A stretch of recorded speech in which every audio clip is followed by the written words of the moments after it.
Přeji vám krásný den. Dneska si udělám k snídani smoothie bowl z bílého jogurtu, banánů, kokosu, ovesných vloček a na ozdobení merunky.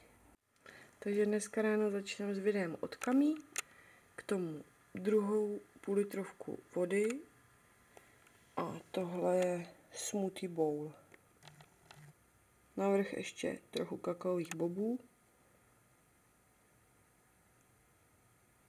Tak tohle je moje svačina: mrkev, okurka, červený rybíz a humus s římským kmínem. Dnešní pozdní obědu svačina: pečené brambory, tofu česnekové, okurka, chili mango omáčka, meloun, banány, merunky, raf kakaové boby a ochutnávka včerejší smetanové zmrzliny.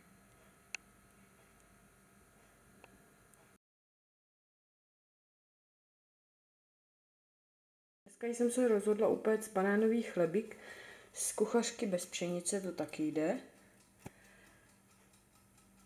Nějaké suroviny, spíš většinu, jsem nahradila. Místo klasické mouky mám kukuřičnou, kypřící prášek bez fosfátů a bez lepku, z kořici kokosový olej, jedlou sodu, kokosovou mouku, samozřejmě banány. Takhle to zatím vypadá, teď to zamíchám a uvidíme. Tak a takhle vypadá moje bezlepková varianta. A takhle nějak vypadá hotový chlebík. Tenhle je pro manžela ze špaldové mouky.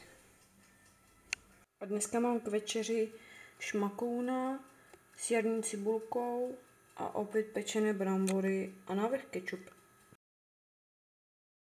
Tak já jsem si nakonec dala ještě večerní trénink nohou. Tady si dám večerní protein před spaním.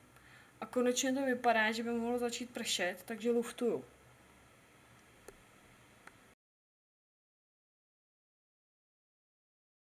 Děkuju vám za zhlédnutí, případný like nebo komentář. Snad se vám video líbilo, určitě plánuju točit i nadále. Tady se schyluje k obří bouři, takže já končím a přeju vám krásný den.